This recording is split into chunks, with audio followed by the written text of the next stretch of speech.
Good morning and welcome everybody to this event, Engaging and Communicating with Teams During COVID-19. My name is David Kelly and I'm the Executive Director of the British Chamber of Commerce in Singapore.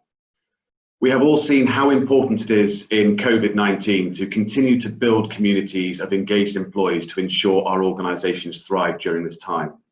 Leadership teams have had to adapt almost overnight to working from home and find new ways to keep their teams aligned, engaged and motivated. For some organisations, this is not entirely new, but for others, it has completely changed the way that we communicate with our teams. We have seen an explosion of remote communication tools emerging and teams experimenting in new ways of working. This panel discussion will explore how a diverse range of organisations have managed this. Before I introduce our panel, I would like to thank the Leadership, Talent and Professional Development Committee who have put this event on, and their activities are to seek to engage, inspire and educate members to develop their businesses effectively by providing events, content and insights in three main areas across leadership, talent and professional development. A huge thank you to the committee. So we have a fantastic panel for you today, and it would be unwise of me not to provide a breakdown of them and introduce them individually. Firstly, a very warm welcome to the British High Commissioner to Singapore, Her Excellency Cara Owen. Cara comes to Singapore from her most recent post as the Director of Americas at the Foreign and Commonwealth Office. Prior to that, she served 4 years as the Deputy Head of Mission at the British Embassy in Paris, during which she was awarded with a Commander of the Victoria Order. Cara has a lifelong interest in the Southeast Asia region, beginning during her teenage years when her parents lived in the Philippines and cemented during her diplomatic postings to Hong Kong and Hanoi. She is wholly committed to lifelong learning herself and for her team, and alongside her diplomatic work, she also focuses on diversity issues and organisational development. A very warm welcome to you, High Commissioner. We'd also like to welcome Wei Lin Lim, the Director of Corporate Communications and Press Secretary for the Ministry of Trade and Industry. Morning to you, Wei Lin. Wei Lin is the Director of Corporate Communications for the Ministry of Trade and Industry and Press Secretary for the Minister of Trade and Industry. Prior to her time at MTI, she has held various positions in government agencies, including the Ministry of Defence and the Ministry of Foreign Affairs. She has a huge amount of experience in a wide range of roles in the areas of public communications and community engagement, but is most passionate about stakeholder engagement and building strong networks. A warm welcome again. And thirdly, I'd like to welcome Aidan Hoy, the Regional Programme Manager Strategic Response at Facebook. He is based in Asia Pacific's HQ here in Singapore and is responsible for coordinating dozens of teams around the globe to mitigate risks at the intersection of technology, conflict and politics in Asia, with a particular focus on elections. Aidan started his career in the Australian Defence Department, taking a variety of assignments, including postings to the Australian Embassy in Jakarta and the peacekeeping force in Timor-Leste. Aidan moved to Singapore 5 years ago, initially working intelligence and anti-financial crime roles in the finance sector before moving to Facebook. Aidan, a very warm welcome to you. And finally on our panel, Arlene Werrett, Vice President and Managing Director for Asia Software Asia. Arlene is the Vice President and Managing Director and is responsible for accelerating the growth of Sage's businesses in Asia. Working closely with Sage's loyal business partners, Arlene builds on the successful businesses that are established here over the last 2 decades. She has over 20 years experience managing businesses within IT and services industry across Asia Pacific, leveraging her strong leadership skills and deep industry expertise. In the past, she's held general manager positions with multinational corporations, including Mercer, Marsh and SIA Global. Prior to joining Sage in early 2017, she held the position of Managing Director Australia with the highly successful Salesforce implementation partner Blue Wolf, an IBM company. She consistently practices continuous learning in human performance, neuroscience and leadership. Arlene is also a certified Gallup strengths coach and has led leadership development workshops for numerous organisations across Asia Pacific, in addition to the various business groups here in Sage. A very, very warm welcome to all of our panel this morning. We are delighted also to welcome our moderator for this session, Don Rapley, the co-founder of Transform Your Conversations. Not only is Don highly active and involved in the British Chamber of Commerce as the co-chair of our Leadership, Talent and Professional Development Committee, He is an active member of the Singapore ICF, International Coach Federation as well. He's the managing director of TYC, which he co-founded in 2016 to help organizations create a conversation culture and to transform the way managers interact with their teams. Don has an incredible wide-ranging experience in leadership, training and coaching roles in multicultural and international environments, having worked extensively across Europe, Asia, the USA and the Middle East, facilitating missions in over 30 different countries.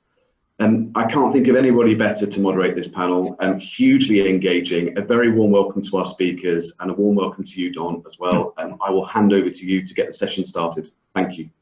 Thank you very much, David.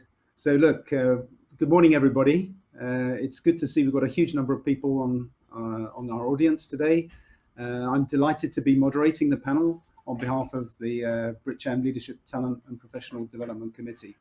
And I want to say before we start, just a big thanks to the team that have been working with me, because as you can imagine, this is a team effort. So Daisy from the High Commission, who you can see on the screen at the moment, Michael from Coventry University. We've had you from KPMG who are helping us with the project at the start. And of course, Sabina, who's not on the screen, but David and Helen. It's been a fantastic team helping us to put this together, as you can imagine. So I'm delighted to be running the project. So look, just to go back to what David said, the Leadership and Talent and Professional Development Committee, we've been thinking about engagement for a long, long time, even before COVID-19, asking ourselves the question, what are leaders doing in Asia to successfully engage with their teams? And then when COVID-19 kicked in, it was obvious that we wanted to hear from leaders, a very diverse group of leaders in the community, about how they've responded to COVID-19, with a particular focus on engagement and communication. So that's what we're going to do today. We're going to have a webinar which is going to take us through to 10:15. So we've got just over an hour and 5 minutes. And we're going to do this in 3 parts. The first part, for 20 minutes, we're going to ask all of our panelists what were the people challenges that they faced as we moved into COVID-19. It all started around Chinese New Year and it gradually started to hit us and then hit us hard. So what were the people and communication challenges that they faced? We'll move into a second round after about 20 minutes, because we'd like to hear from our panelists. What are some of the things that they have tried out? What are some of the things that they've experimented with that they think has really worked? And maybe to share some tips and tricks with you about what worked and what worked less well. And then as a wrap up, I'm going to ask each of the panelists probably around 10 o'clock, what have you learned during COVID-19 as a leader? And what have you learned about yourself, more importantly, but also how do you see the future? What is going to change now that COVID-19 is with us and working from home is going to be more prevalent? So a final take from everybody about how they see the future. What we've got with Zoom, I'm sure many of you are pretty familiar with Zoom by now, at least I hope so. We're going to have this is a webinar, so there is a Q&A function. What I plan to do after each of the first 2 sections is with Daisy and with Michael, just to check out if there are any questions that are coming through that I'd like to pass on to the panel. We don't have a time for a lot of questions, but if there's 1 or 2 really good questions, we'll introduce them, or if there are themes coming through, I'll let the panel know as we progress. So that's the plan for today. So let's get started. And I'm going to start off with you, Cara, because I know you've had a very busy time over the last couple of years. You told me on a phone conversation last week that you've seen a huge growth in the number of people, and then COVID-19 came along. So I'd like you, if you can kick off by sharing what's been happening at the High Commission in the months running up into COVID-19, and then when it kicked in, what were the challenges that you found as a leader, as circuit breakers started to be put into place? Cara. Thank you very much, Don, and thanks so much for thinking of inviting me to this. I'm really confident that I'm going to learn a huge amount from the other panelists and from the questions that people are asking as well. But I'm delighted to share some of the things that we found difficult, some of the things that have been new discoveries for us through this period. So just to set the scene a little bit at the British High Commission, we have really massively grown in our team. Over the last 2 years, we've grown by 60%. And anybody who's been through a period of growth will understand that as you do that, you sort of slightly need to change the way that you manage yourselves and the way that you communicate within your teams. and you have to give more deliberate thought. There are less times when you can get the whole team in a room, for example, and you have to think very carefully about how you engage staff right across the board, including behind a very strong plan. For us, flexible working, quite unusually for an embassy or a high commission, flexible working is kind of in our blood. Most of our team will spend one day possibly working at home, and we've been enabled over the last 3 years with the tech to enable us to do it. When I speak to some of my other ambassador colleagues, they're not in the same position as we are. And all I can say now is thank goodness, because when COVID came along, we absolutely had to lean into all of the tech tools that we had to enable us to work flexibly. So as we came into COVID, I was actually away, and it was my deputy who I was communicating with. I was back in the UK in the Chinese New Year school holiday week, and we decided during that period that we needed to go into what we call crisis watch, which is what a high commission does or an embassy does when we think that we may have to do an extraordinary kind of response. And then we went into this mode. Everybody has a slightly different task. We're very clear about what our responsibilities are here. And our primary responsibility is to take care of the community, to make sure that if there are vulnerable British nationals that are caught up in any kind of crisis in any way, we can give them the support that we need to do. I was really conscious, leading one of the biggest posts in Southeast Asia, that responsibility wasn't necessarily all about Singapore. It was actually about posts around the region, many of whom are smaller or in tougher situations than we were likely to be in Singapore. So as we went from crisis watch phase into full-on crisis mode, that was when the home working really hit, just after we got into that. When we go into full-on crisis mode, it means we are focusing on our response to COVID.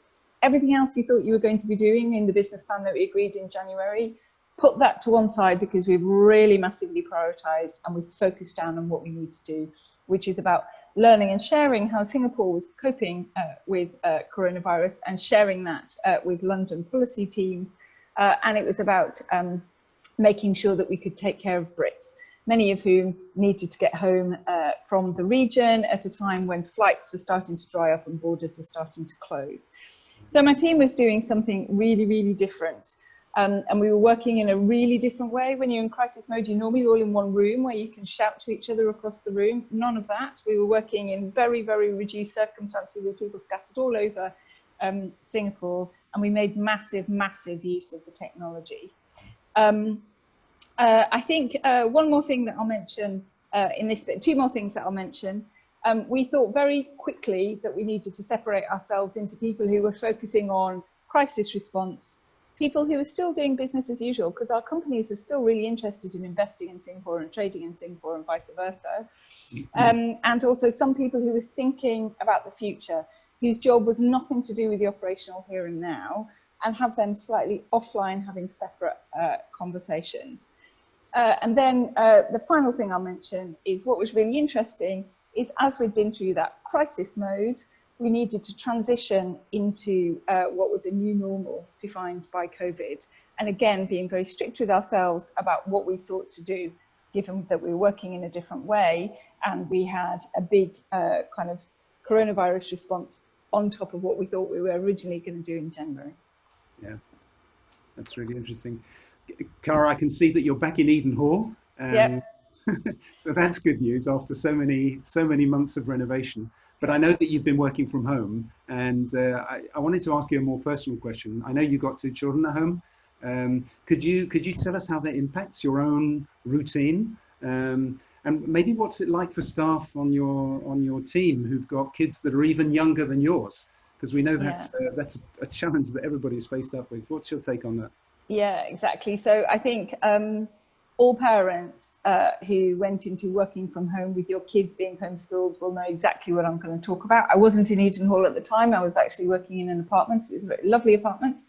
But we had my husband and myself who had set up in different rooms, and 2 children set up in different rooms. But they needed a lot of help and support as they were getting stood up. But they're 8 and 10. So quite quickly, they managed to be quite self-sufficient, and the schools were very good.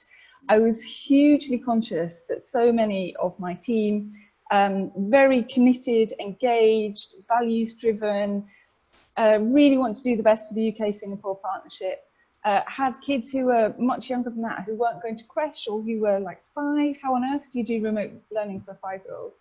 So I actually took a decision very early on that I had to talk to the team explicitly about this and say out loud that I understood how difficult it was, and that when I was prioritizing and shrinking down our business plan, I had made an assumption that for people who were also taking care of kids at home at the same time as working, I was going to see at least a 30% productivity drop in what they were doing.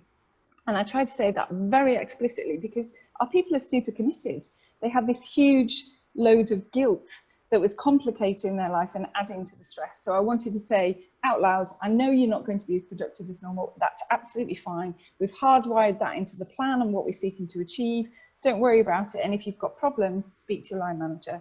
We have things like special unpaid leave as well. If people really couldn't make it work, they could take some additional time off and, you know, still be reassured that they could come back to their role.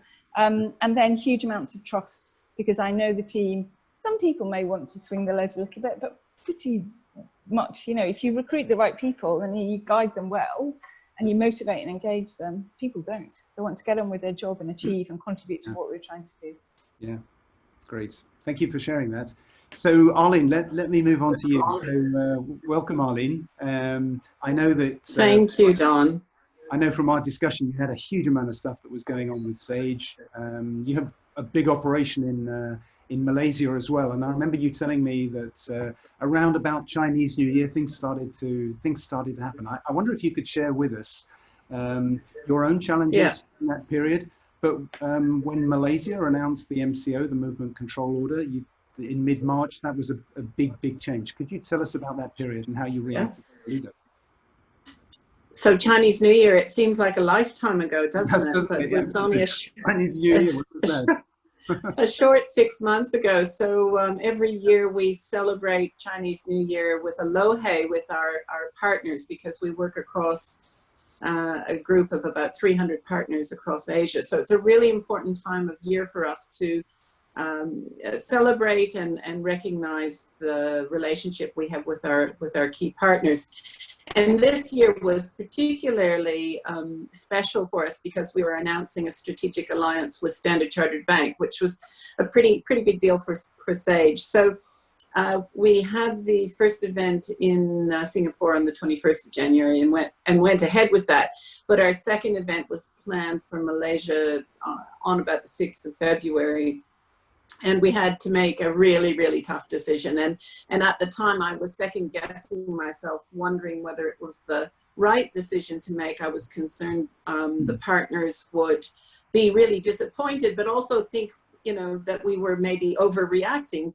And now that seems, you know, sort of almost laughable. But at the time it was still a pretty tough decision to make, to cancel one of the most important events on our calendar during the year. So in hindsight, it was absolutely the right thing to do. And our partners were grateful that we had protected both the health and safety of our own colleagues, but also of our partner community. So then, you know, fast forward just a couple of short weeks, and we had put our business continuity planning task force into place. We had come to a way of working together to make good decisions, and had put together, you know, risk frameworks and what if situations. But we were still pretty surprised by the very late night announcement. I think it was the 16th of March when the Malaysia government announced the MCO. And literally overnight, we pulled our BCP task force together, met at 7 o'clock in the morning, and had a series of decisions and meetings and communications throughout the day to help our Malaysia team basically evacuate the office and get ready to work from home. So, you know, we have about 200 staff across the region, 120 of those in Malaysia. And while we were in a situation of probably 80 to 90% of our staff working in the office most of the time, we still, you know, we were given that we're a technology company, very comfortable with the idea of working from home, but hadn't tested it across the whole of the business. So literally in under 24 hours in Malaysia, we had 100% of our staff working from home. We had a few little hiccups in the first few days, but I'd have to say overall, it's been very smooth sailing and now very, very comfortable working from home. Yeah, yeah. And what did you have to change in the way that you dealt with your teams when people are working predominantly, well, 100% at home rather than 90% in the office? Yeah. Well, I think it's what we're all experiencing is that just an intensive usage of digital collaboration tools, which we had in place. And I was very thankful that we had been using those for some time. So that was, pretty comfortable for most people. I think one of the biggest challenges, I asked all of the teams right from day one to be using video, and not all of our staff are really comfortable with video. Yeah. So it's been a lot of encouragement and coaxing, and I still have some people who are very reticent and reluctant to turn on their video, but we know that just even seeing a human and seeing some body language helps people to understand each other a bit better. So that's one of the things we've really tried to do well. Yeah, thanks very much for that, Arlene. So William, I'm going to come on to you, and it was fascinating talking to you a couple of times in the last few weeks when I realized the incredible increase in workload that you had to go through because you were responsible for the suspension of business operations. So I'd like to ask you if you can share what happened to the workload for you and your team when the business operations were suspended, and what did you see as the emerging challenges for not just you as the leader, but also for your team? Hi, Don. Thanks very much for having me. So yes, so actually before the circuit breaker kicked in, we had actually been doing a bit more work from home. So I think like 50% of the team was in office compared to 100% previously. But what was the big difference for us was that the minute we went into circuit breaker, there was a huge spike in the workload because, like you mentioned, the Ministry of Trade Industry was responsible for the suspension of business activities. We set up the systems, we had to communicate to the public, to businesses, to the media. There were lots of media queries, and people just didn't know how to proceed. So as you can imagine, there was a huge spike in the workload. There were different streams of work that were opening up throughout the ministry. I even had to send my own officers to support those other streams of work. So the challenge was really in, firstly, the huge increase and how we could help our officers deal with that. And over the next couple of weeks, what I had to pay a lot of attention to was really what the workload was like. Because when you ask people, they're not going to tell you. It's very rare for your team to kind of tell you and say that it's getting a bit too much. Can you try and redeploy some of this work to someone else? People will just not tell you that because they understand you're in crisis and they want to play their part as a team member. So I had to actively monitor the amount of work that they were getting and then reach out to them and check, are you okay? Is the load okay? And explain to them that, okay, I'm going to be transferring some of this to someone else. So, you just have to hang in there for another week or so because, we still had people moving in and out. So we had some of these transitions that were taking place. So having to do the active monitoring was something that I felt was quite important. And of course, just the simple fact that the work that we were doing during the circuit breaker was completely new to us. We had never gone into a circuit breaker. No one had a handbook as to how you should answer the questions, who should be answering the questions. So helping the team navigate a situation where firstly the load was spiking, and secondly they did not have the answers and they were looking to someone for the answers. That was really quite critical during that period. Yeah. And there's we were hearing from Arlene, there's a sort of cultural challenge as well. And you told me that physical presence is, well, I think we all know that physical presence in the office, particularly in the Asian culture, is really important. And in many organizations, it's very highly valued. So how's that working for you? What are the changes you're seeing in the way that people turn up and be present for work when it's no longer in the office, but it's more about being at home? Yeah, so I think when we went into circuit breaker, it was quite, it was interesting because, prior to that, like I said, most of us were just working from the office. We never really entertained the possibility that, working from home for more than a few days a month was possible and we would still be able to keep the same levels of productivity. So once we ran into full work from home, I think it was a huge adjustment for everybody. I think, like Cara also mentioned, we had to understand and also explain to our staff that, we were aware that there were other commitments that were going on at home, and we would not be expecting the same level of productivity. But I think what really surprised me and was really the fact that people were actually pulling more hours than they were at home, at work, at the physical workplace. I mean, part of it, like I said, is because we're in crisis, there's just a lot more work to be done. But I think in the beginning, people are finding it hard to sort of, delineate between, what's work and what's not work. And the lines were starting to get blurred. We see that improving over time, but I think that was also a key challenge that we had to face in helping our teams be able to make that clear distinction and not end up overloading them unknowingly. Yeah, we're hearing from so many people that the commitment that people are making, long hours at home in an office, a home office environment, which is not at all suited for that. And you were telling me about, the challenges about air conditioning and finding a seat that's comfortable to sit down for 12 hours a day. It's a challenge, isn't it? So I think what we realized is that, working from home is not just about bringing your laptop home.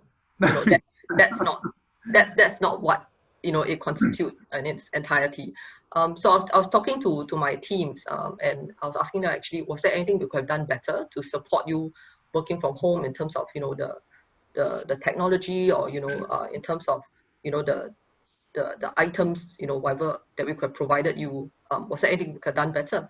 And interestingly, a lot of them, I think, what they reflected back to me was that actually they had never really thought about what they needed to work from home comfortably, or how to create an office environment in their home. And so it came down to very small things. For example, sitting at your dining room chair for a day, a month may be fine, but sitting on your dining room chair for 9-10 hours for months, was not going to be the same experience. So a lot of them brought up very small things like, the chairs were just, literally breaking their backs, and they didn't have the right environment in terms of, air conditioning was not strong enough in the studies, and, setting up a schedule, for the whole family. So I think on hindsight, these are things that we might have been able to prepare them for better before we went to circuit breaker, in terms of getting them to think about, what will make a conducive environment for them to work from home, and then, seeing how we could support them in those areas. Yeah, it's work in progress. I'm sure we're all going to be facing those as we go into more working from home. Thank you very much for that, Waylin. So Aidan, it was fascinating. I had no idea how Facebook operated. Well, I sort of did, but your role in coordinating major cross-functional projects is very different from the leadership roles that the other panelists play. So I'd like if you could share with us. You were coordinating a big event, so could you share with us, how you did that? How you bring people around the world to work on these major projects, because the one that you were working on was live just before circuit breaker. So could you talk to us about the challenges and the eventual cancellation of that event? And welcome. Yeah, sure, Don. So I was organising a large event for about 200 employees, which was taking place here in Singapore, planned for mid-February.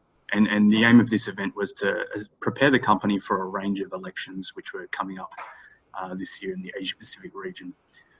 I think the biggest challenge I faced was making a decision with incomplete information at the time, and making this decision in a way that balanced people's personal concerns with also the business practicalities and imperatives that we had. So a significant proportion of the attendees for this event were from the United States and Europe, and they were all coming here to better understand the dynamics on the ground in the Asia Pacific region. Yeah. So now back in January, just to backtrack a little bit, COVID-19 was generating a lot of international headlines, but the practical situation in terms of travel and lockdowns kind of hadn't really hit the world yet, particularly here in Singapore too. Early January myself, I was very heavily involved with working on our election integrity efforts for Taiwan's election on the 11th of January. And even then, like, COVID-19 seemed like a very niche issue, and it was really kind of taking hold just within Taiwan. There was a school of thought that thought COVID-19 might just be like the avian influenza outbreaks that happen each year. It could be serious, but I guess the prevalence of it could be quite small. But so because of these international headlines, there were plenty of my international attendees who were contacting the team organising the event later on in January, asking us if it was still safe to travel. And at the time, based on the official guidance, there was no reason why they couldn't travel and why the event couldn't go ahead. Yeah. But I assured them that we were monitoring the situation closely and that as well that our building management was ahead of the curve in terms of implementing temperature checks, contact tracing, but also that I supported any personal calls for individuals not to travel. Sure. But at the same time, like the situation was still rapidly evolving, and I had to figure out what would need to change in the future for me to take a different approach for this event, particularly with so many people coming. So together with the team organising the event, we came together and decided that a major change to any risk ratings by the Singapore government, any of our risk vendors providing advice to us, or agencies like the World Health Organization, would essentially not make the event feasible. And this could possibly have stopped it from a practical perspective, but I think more importantly, it was due to the angst that would be caused amongst our colleagues who were traveling and who were Singapore-based attending the event as well. So the angst that they might feel about attending a large-scale event simply based on a change in risk rating. Yeah. So when the Singapore government announced the increase in risk rating to DORSCON Orange, I knew that this is one of the predetermined red flags had gone up. And thus we had the support of other leaders in the company to cancel the event.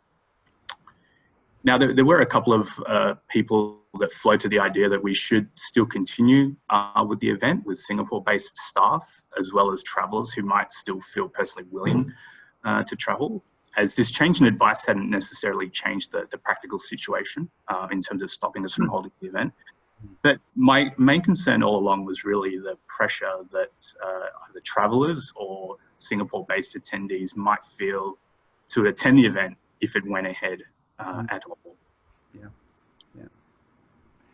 Yeah. Okay. Well, thank you very much for that insight, Aidan. And hopefully you're going to get back at some stage to managing that big global project in a different way. And we'll come on to that in the second phase of the questioning, which I'm going to move on to now. So look, the second phase of the questioning that I'm going to ask the panel is about what are the ideas that have emerged in your organizations to engage your teams effectively? What is working well?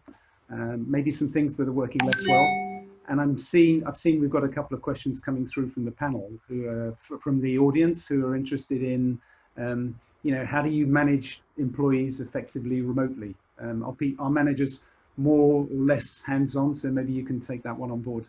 I'm going to ask Waylin, could you share with us what you've done with your own team and more broadly in the MTI to help your people see the contribution, the value of their contribution? Would you like to share that with us? Yeah, sure.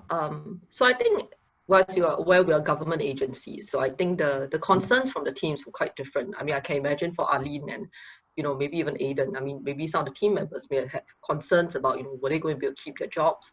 Were the salaries going to be intact? So those were the very real concerns, bread and butter issues that, I'm sure a lot of private sector companies had to deal with.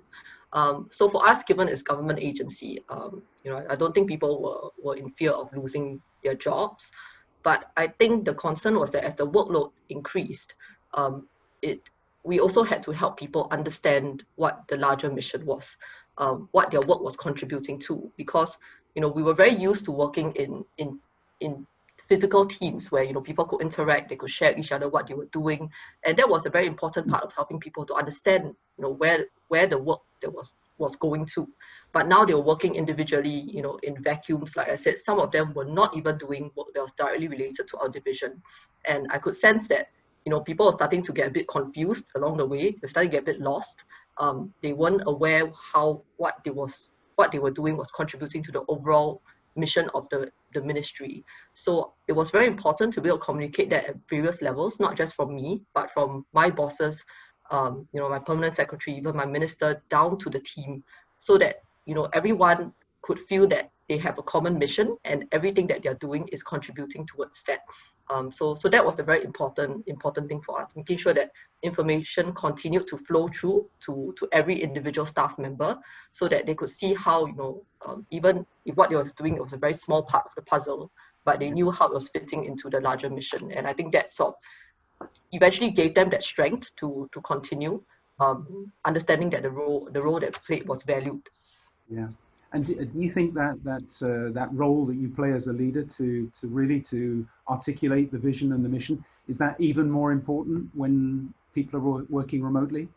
Yeah, definitely. I mean, like I mentioned, there's just no chance to meet physically face to face. As Arlene mentioned, when I do team meetings, no one switches on the video camera. So it's impossible, because when you're asking them, say, do you guys have any questions? Then you just hear silence. And then after 10 seconds, you're like, okay, so I take it as there's no questions and everything is good. But I don't know, I'm not seeing their faces, the facial expressions. I'm not seeing the interactions.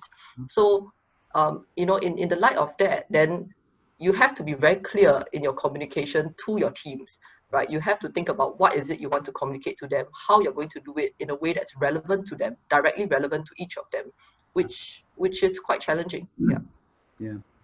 And you mentioned in our discussion about onboarding of new people that you're still continuing to bring in new people to the organization to respond to the huge increase in activity that you've had. But with working from home, you haven't been able to onboard them in the same way that you did before, to get people familiar with the culture, the values, get them to know the other people that are working in their team. That happens very easily in a normal situation. So how did you address that with your own?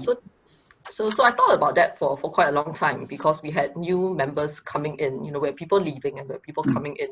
And I thought about it for a very long time, because, it can be very intimidating for a new person coming into such a situation where, the ministry is just, full on and there's just so much work. So how do you run someone in and help them to feel at home? So I then thought of this idea Yeah, so the minute that we went to circuit breaker, we actually set up a call center to address queries by companies. So it was a physical call center that we had, and I decided to bring the new officers down to the call center, not only so that I could meet them face to face, but also I made them do a shift. So I made them do like a 5-hour shift. So I made them do like answering queries at the call center, answering 5 queries. Because I thought, that would really be the best way to not only help them understand very quickly what are the issues that we're dealing with, the common questions that businesses had. It also would give them a very good sense into, what are key preoccupations at the moment. So it really worked out quite well, because I think having that FaceTime and being able to explain to them, what I wanted them to do, what they'll hear, and allowing them to interact directly with the businesses, which is our bread and butter, was very helpful in the long run.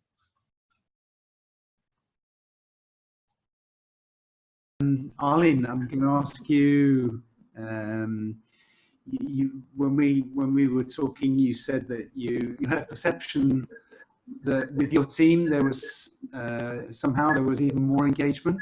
I hope I haven't frozen here. There was even more engagement and connection than when you were in the office together. Could you share with us how did that happen, and what are you doing now to maintain the engagement? Yeah. Thanks, Don. And I just want to reflect on some of Waylon's comments, because I think, so we went back to the foundation of Maslow's hierarchy of needs, and what do employees need from a foundational sense. And I think very early on we needed to give them a sense of security and stability, and then think about not only their physical well-being, but their mental and emotional well-being. So we were quite fortunate and blessed, I think, from our global leadership to be able to communicate to all of our colleagues right from the beginning that we would protect all jobs and protect salaries. And we know that so many companies have had to furlough staff, to reduce people's salaries. And so while it was very tough, because we needed to obviously make decisions in other areas to manage costs, we've been able to protect all of our employees' jobs and their salaries. I think the next part of it is always being on literally a daily basis. We've talked to our employees about ensuring that they are taking care of themselves, their health and well-being, that we're encouraging them to let their manager know if they're not well and to seek, sort of medical advice very, very quickly. So those things we put into place really quickly. And then, the comment about air conditioning has come up a couple of times, and it definitely in the first couple of days of working from home was a common piece of feedback from our employees. So very quickly, we made, frankly, a very easy decision and quite tactical, but we've been giving our employees a subsidy for their utilities, recognizing the fact that they're using more electricity than they normally would because they're working from home. And while it doesn't compensate completely, it certainly has been helpful. And then globally, quite early on, made the decision to offer this app free of charge to all of our employees. And the app is called Headspace, which is all about mindfulness and meditation. Again, a bit of a stretch for some of our employees, a little bit confronting, but I think as people are learning to work from home, they're learning how to use more digital tools that help them structure their day, take 5-minute breaks, and look after their health and well-being. But I'd have to say the thing I'm most proud of, Dawn, is, again, I was seeking a way to continue to be quite engaged and interactive with the teams. And while I meet with my senior leadership team, I have a regular cadence of meetings. What I put in place early on, and this is leveraging, you mentioned, I think David mentioned my strengths coaching background. I actually put together a 12-week course for our people managers that I've been leading. And that's all about helping our people managers to understand more about employee engagement, but also what does that mean in the context of working from home? Because I think we all sort of know how to work from home, but what we're learning is how to lead from home. And that's a big learning curve I think for all of us. But what's been great is over that 12-week period, and now it's a little bit longer than that, our people managers have become a community where they're sharing ideas with each other and thinking about how they can more effectively engage employees.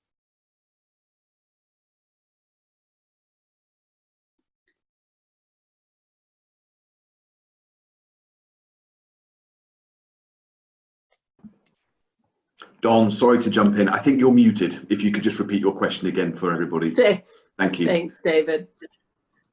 Thank you for that. So a question from Chris in the audience, which is, managing employees remotely. Are you finding that you're more hands-off or less hands-off?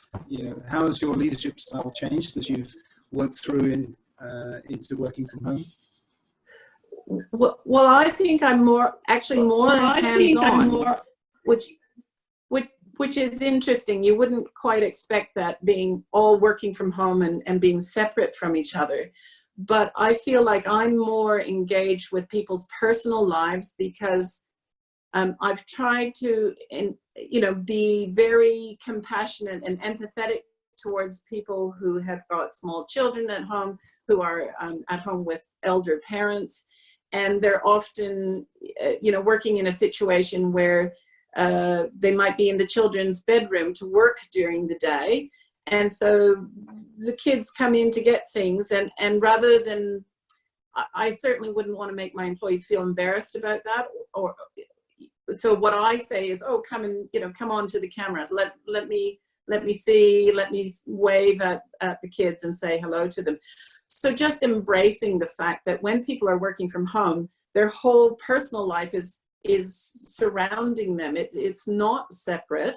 And so rather than trying to push it away, to actually embrace it. And I think that's, by me being that way, it's helped to role model to my people managers that they also need to be inclusive and tolerant as people are blending their work and home life in a much more tangible way.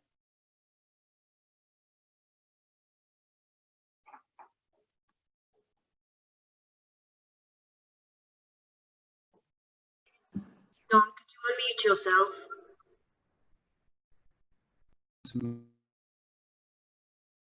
I can. Sorry about that. So Aidan, you've already shared with me that virtual team collaboration, not surprisingly at Facebook, has been the norm for many, many years. So could you share with us and for our audience how that works? But more importantly, how has that evolved over the last few weeks as we've moved into COVID-19? Yeah, that's right, Don. So obviously, our mission has been about bringing the world together through a virtual medium, and there's been a range of tools available internally for Facebook employees to do this virtually for some time now. So this is primarily focused around a tool called Workplace, which is a product we sell to the market as well. And Workplace acts like the normal Facebook that you're all probably familiar with. It has profiles, chat function, groups, etc. But this is domiciled on the internal systems and focused very much, well, primarily, I guess, on workplace collaboration. We also have made use of a video conferencing system for a while now that integrates seamlessly with our web browsers, as well as the internal calendar system. And the internal calendar system itself is also set up to find mutually agreeable time slots, which is particularly useful when you're dealing with teams in different regions and collaborating across time zones. But as with the event I mentioned before, we've never relied solely on these tools. So face-to-face interaction at events or in our offices has still been a very important part of working at Facebook. But I think what has evolved since the pandemic began is that the dial has obviously shifted much more towards the use of the online tools, which we're already used to. Staff at Facebook also received a device or received support and devices to help working from home. So we all received a Facebook device called a portal, which is essentially a tablet which is devoted to video conferencing and sits on the desk.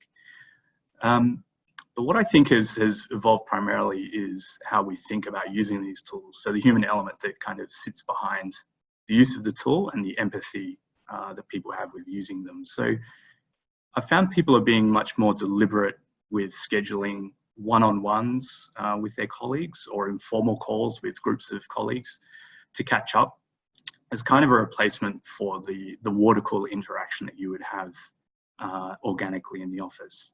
And this serves a purpose of getting people to catch up for the informal exchange of information on what's going on in the workplace. Say Team A figuring out what Team B is doing in a peripheral sense on projects which might influence the work of other teams. But it's also a genuine check-in with colleagues on their welfare in challenging times. But for me personally, I'm also conscious of making sure that I strike the right balance in terms of wanting to engage with people, but not overloading their calendars too. So I want to be thoughtful about not being the guy that books the last spare 30 minutes that somebody has in their calendar in an otherwise packed afternoon. And I think for myself as an individual, deliberately blocking that time to actually read, type out emails and do the reports that need to be done is important too. So our calendar tool recently had a new feature rolled out that highlights the gaps in your calendar where it thinks that you can block out time and focus on your tasks. And that feature called a focus block is a really useful tool to kind of remind you to deliberately, to consciously book that time in and make sure that you get work done that doesn't revolve around meetings. Got it. Okay, thank you very much for sharing that, Aidan. Cara, I'm going to ask you a question. We've got a couple of points coming through from the audience. What do you think the challenges will be in getting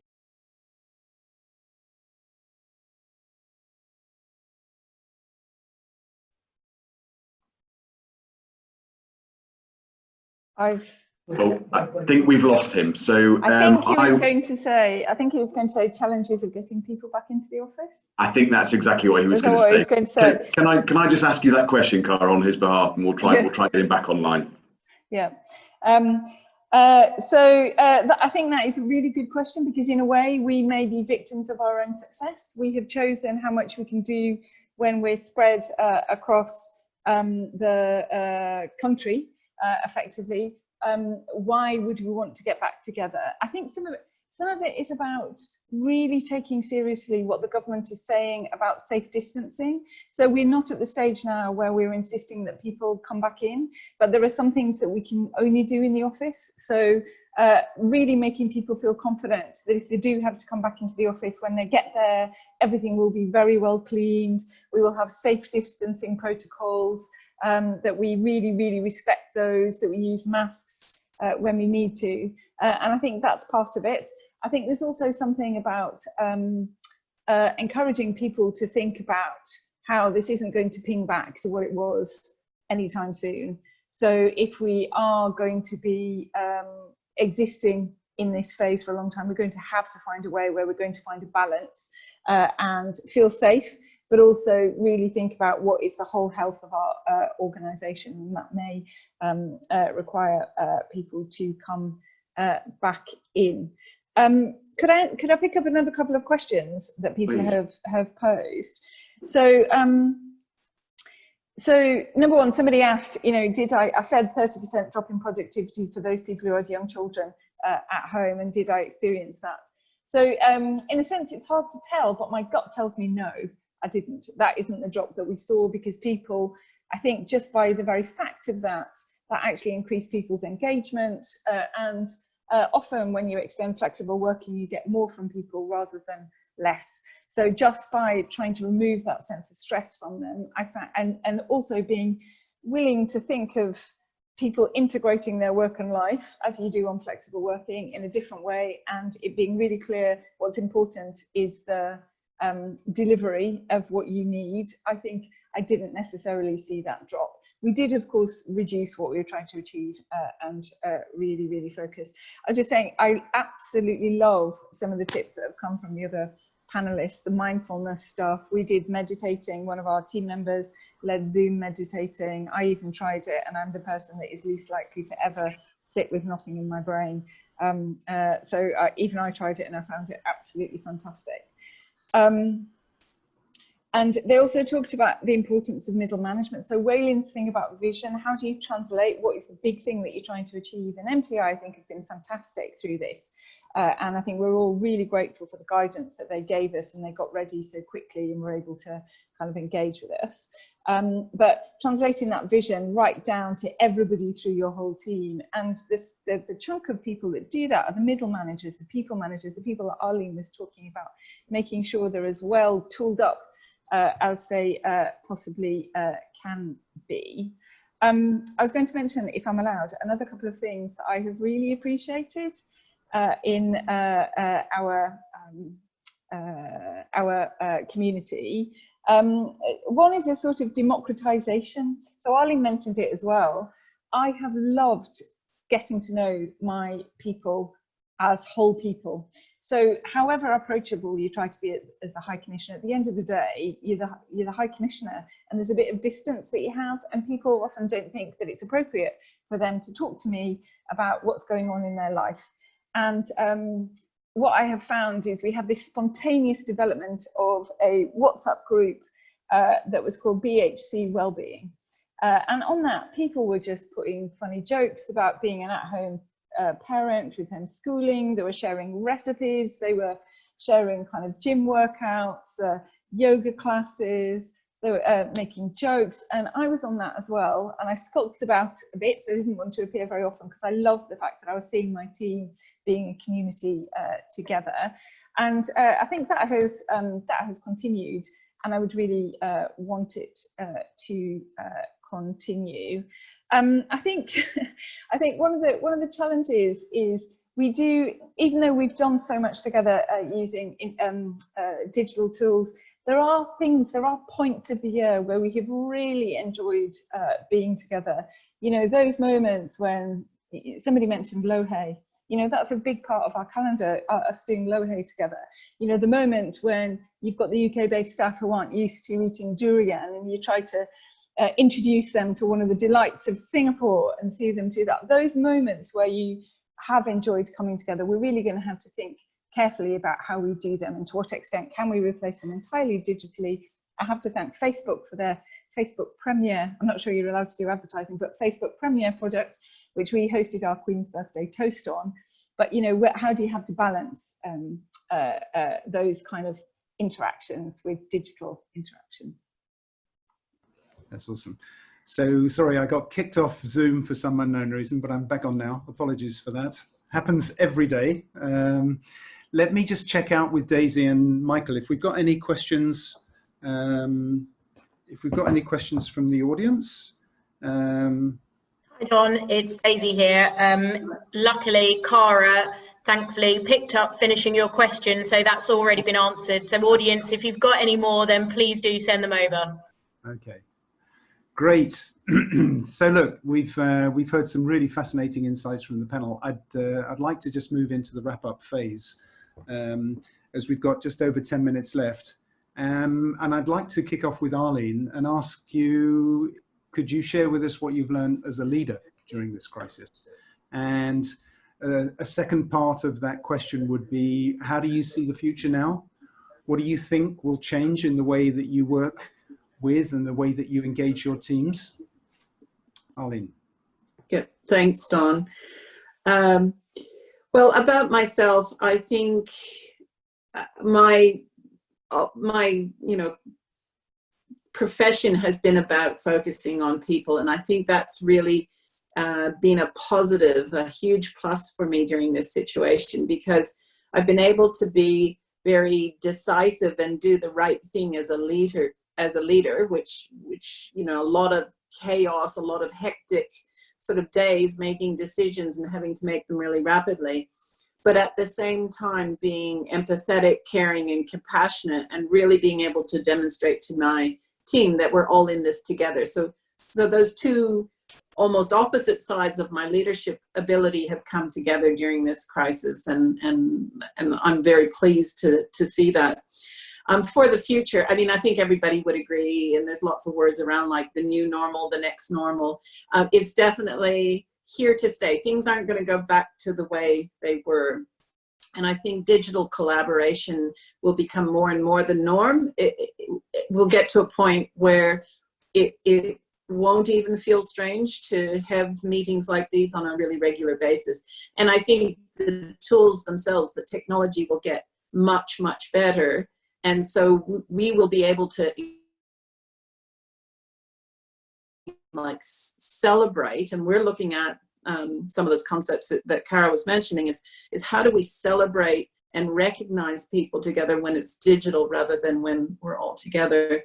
We're going to see a high percentage of people working from home on a permanent basis. So I think that has big impacts on the commercial and the residential real estate industry globally, and we'll be interested to see that from both a professional and personal basis.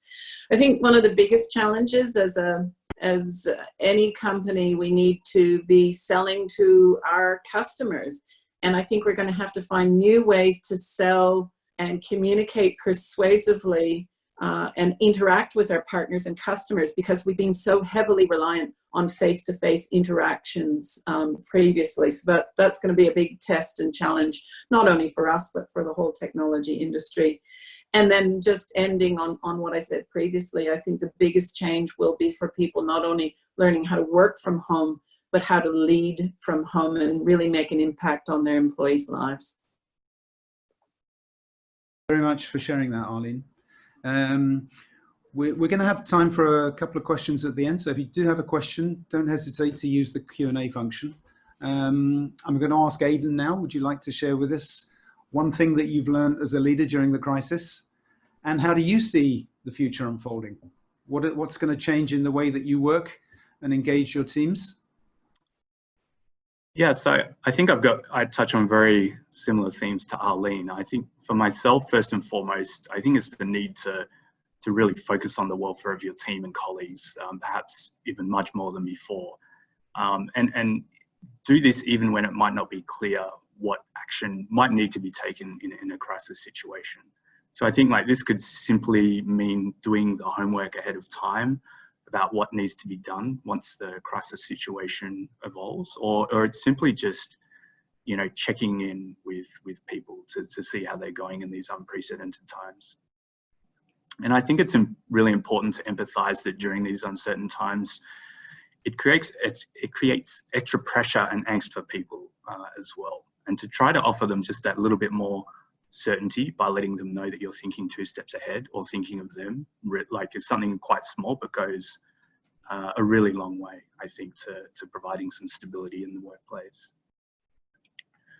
In terms of how the future will unfold for us, so a few months ago, our CEO publicly announced that Facebook would begin to allow most of its employees to request to do their jobs remotely on a permanent basis, and open up many vacancies to remote working opportunities, and thus a larger pool of applicants. So once we're out of the pandemic, the workplace is likely to still stay very much geared towards virtual interactions much more than before. You know, there will be a time when we all do go back to the office, and I think plenty of people are going to still highly value that time in the office with their colleagues, and I definitely will be one of those people. But we'll have to kind of maintain the lessons learned from being much more thoughtful and empathetic about how we use workplace technology, the lessons that we've all learned during the COVID-19 pandemic. Thank you very much for sharing that. Wei Lin, can I ask you to share something that you've learned over this period as a leader, and how do you use it in the future? So something quite personal, but I think that, and maybe it may sound quite strange to say that, but I think that through this period, it's really showed the role that I play to my team in providing emotional support. I think it's something that we take for granted, you know, when you can see people face to face, they can pop in for, you know, a few minutes to check in with you and ask you questions, and you can address those issues. It's okay, but when you don't have that interaction anymore, you have to make a very conscious effort. And I will share quite a, well, from my point of view, quite a sad story when a few months back, I think we were about a month into working from home, and one night at like 10:30, some of my officers, they messaged me and said, you know, can we talk to you? And I was very taken aback. So I said, yes, you know, of course, anytime. So they called me, 3 of them, on a conference call, and they basically just told me that they were completely overwhelmed with what they were doing.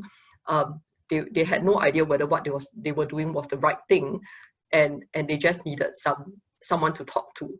And it was a very sad moment, because it really made me realize that, you know, I had not been doing what I was supposed to. I was not keeping in touch with them. I had just assumed that, you know, I had made too many assumptions that, you know, because they were in another team and working on something else, someone else will be taking care of them, that, you know, they were strong enough and resilient enough to be able to deal with, you know, the increased workload.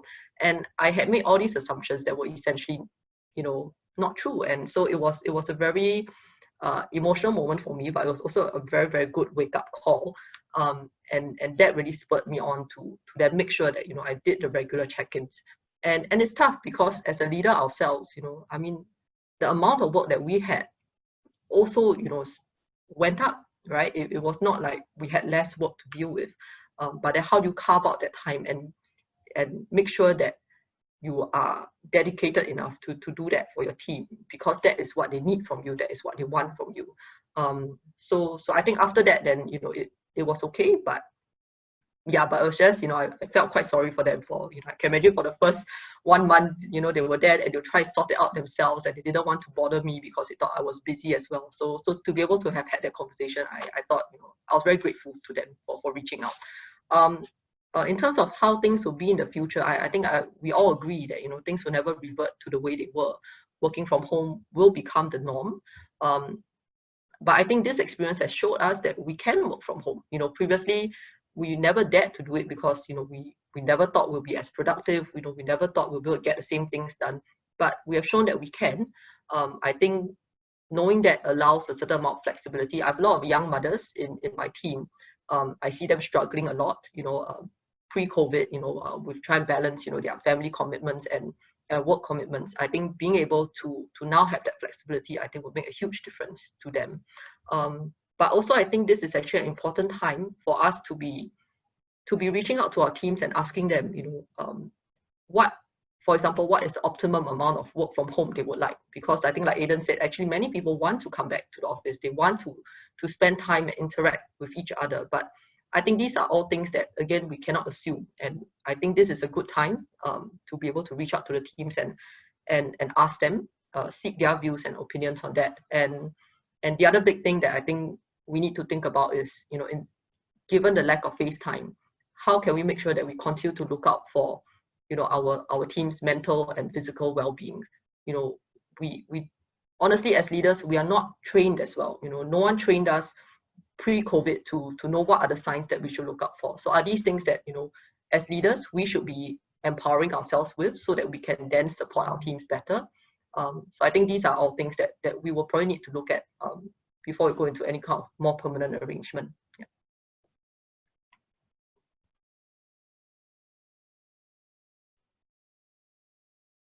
You're on mute again, sorry. I was pressing the right button. So, Cara, I'm going to come back to you where we started off and ask you to wrap up the panel. There's one question that I would like you to integrate, a question from Henry. What is the right message that needs to be given to all of our teams, that given that the economy looks as if it's going south for a long time to come? So maybe you could pick up that one. And then would you like to share a learning? What have you learned about yourself as the leader of a very, very large team? And how do you see the future unfolding? Yeah, so on the first question, I think all of us have been thinking, we're constantly thinking of how do we need to transform our organization to stay competitive, stay relevant. And I think this experience has like supercharged, put that stuff on steroids. So really thinking about who you're trying to serve, whether or not their needs have changed, how you're going to have to change your business model, how the people are going to have to change their own skills, is all a really relevant conversation that we should be having now. We're having one inside our global network, inside the UK government, called The Big Conversation. And it's asking exactly these questions, what is going to fundamentally change about what we're going to need to do on behalf of the people that pay our budget, which are UK taxpayers, basically, and the partnerships that we need to be able to deliver on that. I wanted to say to Wei Lin, I absolutely loved you sharing that story. And I think the level of openness and vulnerability and emotional openness that you demonstrated in sharing that with however many 50 unknown people online and with all of us on the panel shows to me why you must be a fabulous leader. Even though at the heart of it, you had a learning of something that you thought you might not have done quite right. I think it's really important for us to be able to not appear that we're superhumans and to tell people that it's okay to say that they're struggling. So I have found in my catch-ups with the teams, I have deliberately put at the end of it just to kind of, we do all our business and then at the end of it, but how are you? How are you finding this? What are you struggling with? Just asking those questions and making time for it within the catch-ups is something that I'm having conversations with members of my team around things that I've never had before. What have I learned about myself? I think I quite like crises, I'm afraid. I really love the clarity of it. I love the fact that you can really prioritize. It's sometimes quite hard within an organization like mine, which is really values driven, where we're trying to create good everywhere and that we feel a real responsibility for delivering on behalf of other people, be it British business, British citizens, UK government objectives, to really try and get people to focus on what really matters and what is going to be the most transformational thing. And so I actually really enjoyed the liberation of being able to force everybody into that mindset and say, really, really prioritize on what really needs to be done. I think I really miss people. Anybody who knows about Myers-Briggs personality typing, on the extrovert, introvert, where do you get your energy? Do you get it from sitting by yourself with loads of data, or do you get it from being with people? I'm giantly on the extrovert end, and I really love interacting with other humans. It gives me energy, it gives me kind of ideas, so I really miss them. So how do I take care of my own energy levels when that isn't part of my everyday? I think one of the things that I'm really thinking through, so again, the people that pay my salary and the Prime Minister of the UK and all of the ministers expect me to have really close relationships with the people that can make a difference to what we're trying to achieve together between the UK and Singapore. I've only been here a year, so I am into building those kinds of relationships. But how you normally do it as a diplomat is spending time with people, you know, spending time over a meal. Food's so important in Singapore. You spend time together over a meal where you don't have just a bunch of transactions that you need to do. And through that, you learn about each other as humans and you develop trust. So given that I'm still relatively new, how am I going to be able to achieve that when I don't have some of the normal face-to-face interactions that I can have? And then just some final thoughts on what do I really want to take forward with me that we've learned and built. So I want to retain the inclusion, the kind of the people I work with, my colleagues, they're whole people, they're not just a job title with a bunch of tasks. I want to keep that and the stress on well-being and the kind of humanity and the kindness that I think that has come out amongst the team in this period. I want to retain the challenge. In the big conversation that I mentioned before, the team said, you know, one of the things I've actually found it easier to challenge people on some of these digital meetings by putting a question in the chat bar, or I'm not sure I agree, can you explain a bit more? So I don't want to lose that when we go forward. I want to retain the focus. I don't want people to slither back to the tasks that they love doing, but were not necessarily transformational for their Singapore UK partnership. And I want to retain the fun. We've consciously included in our all staff meetings, which sometimes before we used to do them monthly and they're a little bit tumbleweedy, I used to find, we've got gift games, you know, we've got other stuff that we've imported that we didn't have before because we were genuinely trying to import some of those water cooler moments, a bit of the banter that you have in the office that makes it a pleasure to work as part of a team. And I don't want to lose that. Our people work super hard. If they can work super hard on something they believe to be important and have fun while they're doing it, you know, ka-ching, you've got engagement.